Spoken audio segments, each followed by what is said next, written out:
Is Pinhead truly evil? Now, this is a question that, believe it or not, is quite widely searched via Google, and it kind of seems obvious, right? Well, I think there's a deeper answer at play here, and one that I wanted to explore. So to do so, we have to examine multiple stories within the Hellraiser universe. We'll also have to answer the question differently for each specific expanded media for Hellraiser, as their depictions of the Hell Priest, though subtly different, make a big change to the outcome of the answer. Now, before we dive into the twists and turns of this tale, this video is sponsored by my original short horror fantasy movie. Please support it via the crowdfunding link below in the description box. We've already hit the first target, and with your support, we are well on our way to hitting the second target. Support original intellectual properties and indie filmmakers trying to make a difference in this ever stifling industry of creative bankruptcy and ideologies over narrative and product. So, is Pinhead truly evil? The majority of people watching this video will only be familiar with the movie universe. However, that is simply one part of the mythos. The entire movie universe was spawned from the novella and subsequent sequel, The Hellbound Heart and The Scarlet Gospels, respectively. Now, since this is the establishing source material, I feel it's important we start here and explore Pinhead in this universe. Known as the Hell Priest, and not Pinhead, there is already a defining feature that separates it from the movie universe. The Hell Priest was initially introduced in the Hellbound Heart, and along with the other Cenobites, were essentially sexless, sadomasochistic, demon-like creatures, human converts to hell. When Frank opens the box in the Hellbound Heart, it's not Cenobites that he's expecting. He seems shocked, confused, and surprised. However, he is offered experiences beyond his tangible known experience, and he accepts. Of course, why wouldn't you? Now note, he isn't chained up, he isn't taken and ripped apart, he's offered the experiences. He is even warned that it may not quite be what he expects. Now, this is not your typical demonic villain in horror. However, although this is where the Cenobites, including Pinhead, originate, the story isn't over, and in the Scarlet Gospels we revisit the Cenobite world and the hell dimension they come from. And indeed, the Hell Priest is very, very much a different characterization. To put it into perspective, the Hell Priest brutally kills anyone that dares approach him with the term Pinhead. He is also more clearly defined a gender, a man, rather than an ambiguous, sexless, androgynous being, like he was in the Hellbound Heart, and he basically rapes a blind woman. Yep, whilst also searching to gain control of all magical powers so he can rule over hell. That's Pinhead, or the Hell Priest in the Scarlet Gospels. Now, clearly, Pinhead is evil in the book universe, if the Scarlet Gospels is anything to go by anyway. But the answer is twofold, and it reflects quite closely how the development of the character occurred in the movies as well. Originally, the Cenobites were bound by the laws of hell, their dimension. They were explorers who were sought out by individuals, summoned by the puzzle box, and they came with offerings of exploration in experience. Be it good or bad, it was an offering. It wasn't imposed.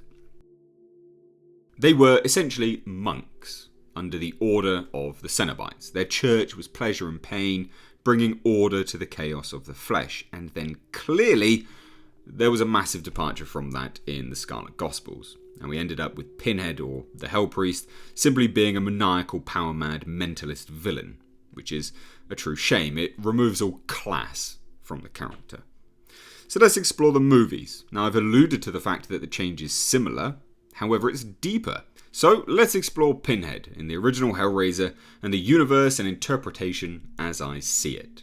Now, the Cenobites come, similarly to Frank, as they do in the Hellbound Heart. We don't specifically see what they offer him or how they interact, but it's clear that they don't stay to go on a tirade and murder spree.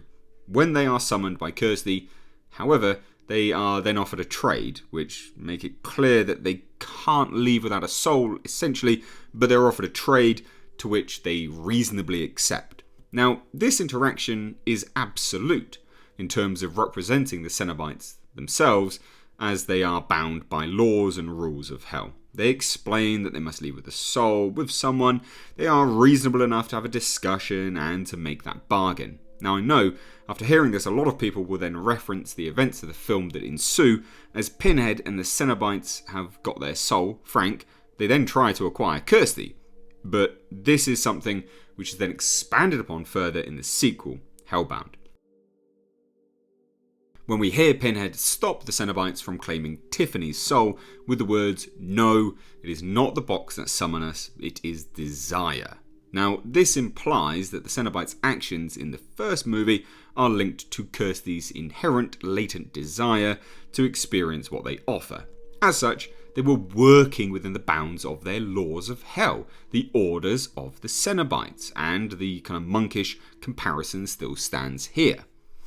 But then, similar to the Scarlet Gospels, there is a divergence in the characterization of Pinhead in the third movie in the Hellraiser series. The events of Hellraiser 2 leaves us with Pinhead reminding of his humanity killed and then trapped in the Pillar of Souls.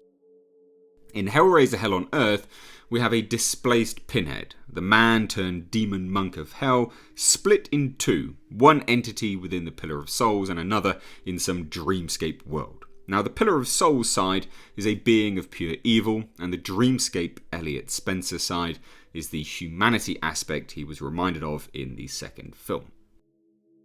At the end of the third film, we are then left with a Pinhead who is so evil he consumes or absorbs the human side of his being, leaving him a changed entity of near pure evil.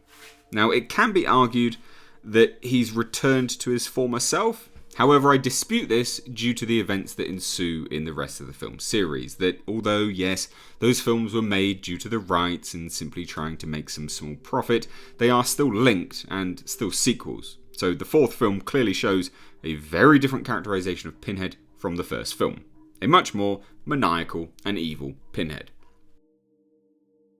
So to answer whether Pinhead is evil in the film series or indeed the books, I would argue that Pinhead, or the Hell Priest in their true form, true characterization, are absolutely not evil.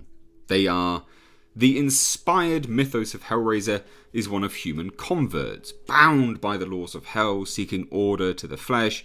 The order of the Cenobites isn't one of malice and destruction. They have a structure to their actions, and they do not diverge from that. They may act on it outside of offerings, as per Kirsty and the inherent desire she has, but they have strict guidelines to their actions. They are, as they introduce themselves, neither good nor evil. They are literally angels to some and demons to others. However, due to money and the creators' hate for the franchise, the core elements of the Cenobites were twisted and turned into simple quip machines, murderous gluttons for blood and power. Now, just to quickly cover the comics, as they are important to the universe as well, but still a separate mythos in some ways, I would again argue that the depiction of the Cenobites and Pinhead in the comics were more in line with their core values as seen in the original movies and the Hellbound Heart. Now, this is in part due to the creators of the comics wanting to pay homage to the original version and expanding upon that, rather than the later bastardization.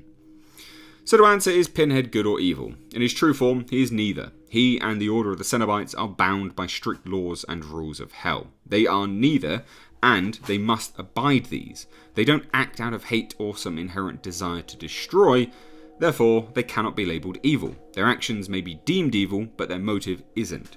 This is something that the TV series must get right, and also the reboot movie. If they do not handle this delicate balance correctly, they will have failed. And it doesn't matter what fan or who wrote it, it would simply show that they have utterly no understanding of the core mythos.